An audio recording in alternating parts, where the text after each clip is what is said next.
Decidir sobre a vida humana é, sem dúvida, uma das responsabilidades morais mais sérias que existem. É um terreno bem complexo, com um peso enorme. Para a gente conseguir navegar por ele, vamos explorar uma estrutura ética muito específica e analisar como alencar essas decisões de vida ou morte.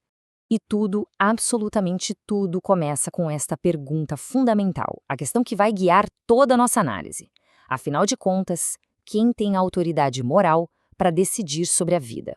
Para investigar essa questão a fundo, a gente não vai tratar esses temas de forma isolada, sabe? Pelo contrário, vamos usar a eutanásia, o suicídio e a pena capital como se fossem três lentes diferentes, para entender como uma perspectiva ética específica enxerga essa questão tão profunda.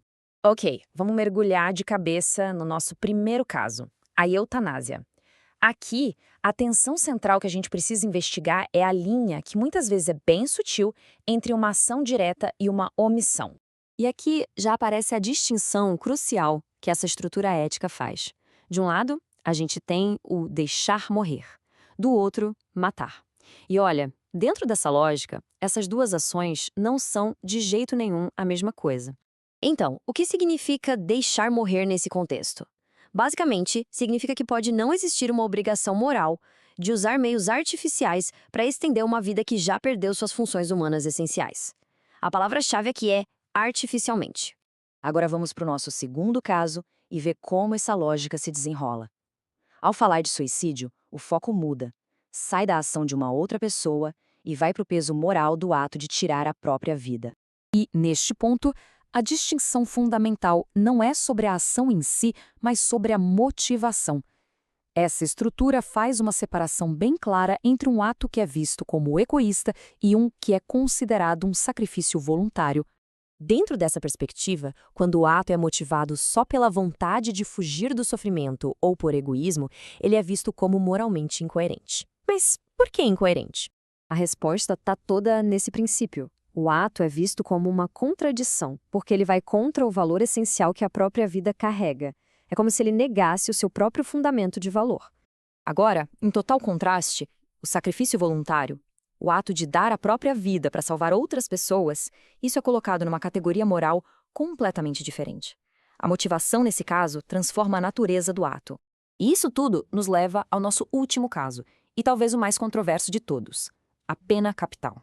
Aqui, a discussão gira em torno do papel do Estado e dessa relação entre justiça e o valor da vida. A distinção central que nos apresentam aqui é entre a pena capital como uma prerrogativa da justiça e como um simples ato de vingança. De acordo com essa estrutura, são conceitos fundamentalmente opostos. Essa estrutura é bem enfática nesse ponto. Não se trata de vingança, nem pessoal, nem coletiva. Pelo contrário, a pena capital é enquadrada estritamente como uma função da justiça, um mecanismo para, em tese, restaurar uma ordem moral que foi quebrada. E qual seria, então, o objetivo dessa prerrogativa? Pode parecer contra-intuitivo, mas o argumento é que ela serve para proteger o valor da vida.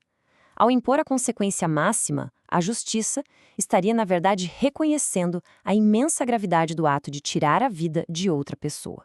Bom, já passamos pela eutanásia, pelo suicídio e pela pena capital. Agora é hora de juntar todas as peças do quebra-cabeça e descobrir qual é o princípio que unifica a lógica por trás desses três casos. Então, vamos recapitular rapidinho. Na eutanásia, a chave é a diferença entre matar e deixar morrer. No suicídio, o que conta é motivação, que separa egoísmo de sacrifício.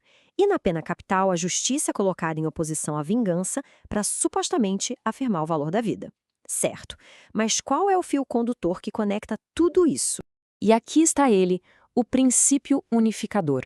Em cada um desses cenários, a lógica por trás, dentro dessa estrutura específica, é que a vida humana tem um valor fundamental e nunca, jamais, deve ser tratada como algo descartável. Essa é a resposta que essa estrutura nos dá para a nossa pergunta inicial. E isso nos deixa com uma reflexão final. Entender essa estrutura, concordando com ela ou não, nos dá mais ferramentas para analisar os argumentos que a gente ouve por aí. Então, a pergunta que fica no ar é: como essa forma específica de pensar ética informa os debates tão intensos que temos hoje sobre o valor da vida?